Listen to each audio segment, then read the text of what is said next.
കർത്താവായ യേശുവിന്റെ കൃപയും സമാധാനവും നിങ്ങൾക്ക് ആശംസിക്കുകയാണ്. ഇന്നത്തെ വചനം യെശയ്യാ പ്രവാചകന്റെ പുസ്തകം 54-ാം അധ്യായം 10-ാം തിരുവചനം. മലകൾ അകന്നുപോയാലും കുന്നുകൾ മാറ്റപ്പെട്ടാലും എന്റെ അചഞ്ചലമായ സ്നേഹം നിന്നെ പിരിയുകയില്ല. എന്റെ സമാധാന ഉടമ്പടിക്ക് മാറ്റം വരികയുമില്ല. ഈ വചനം എന്താണ് നമ്മോട് പറയുന്നത്? നമ്മുടെ കർത്താവിന്റെ നിത്യമായ സ്നേഹമാണ്.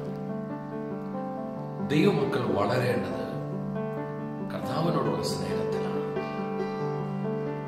നമ്മൾ എന്ത് ചെയ്താലും അതിന്റെ അടിസ്ഥാനം ദൈവസ്നേഹമായിരിക്കണം.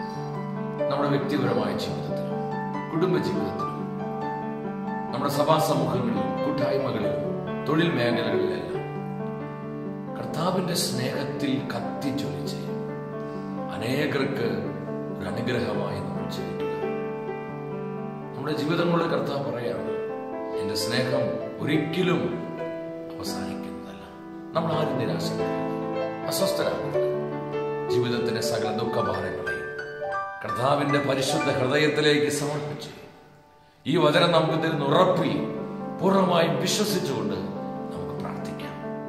മാറിപ്പോകാത്ത, നിത്യമായി നമ്മെ സ്നേഹിക്കുന്ന കർത്താവിന്റെ മുമ്പിൽ സമ്പൂർണമായ സമർപ്പണത്തോടെ ഒരു നിമിഷം നമ്മൾ പ്രാർത്ഥിക്കുന്നു. പൊന്നു കർത്താവേ, നിന്റെ പരിശുദ്ധമായ നാമത്തിൽ ഞങ്ങൾ പ്രാർത്ഥിക്കുകയാണ്.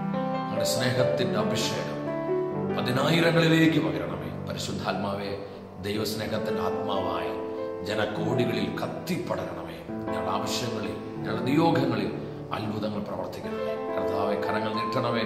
ഞങ്ങൾ അനേകർ ദുഃഖിതരാണ്, വേദനിക്കുന്നവരാണ്.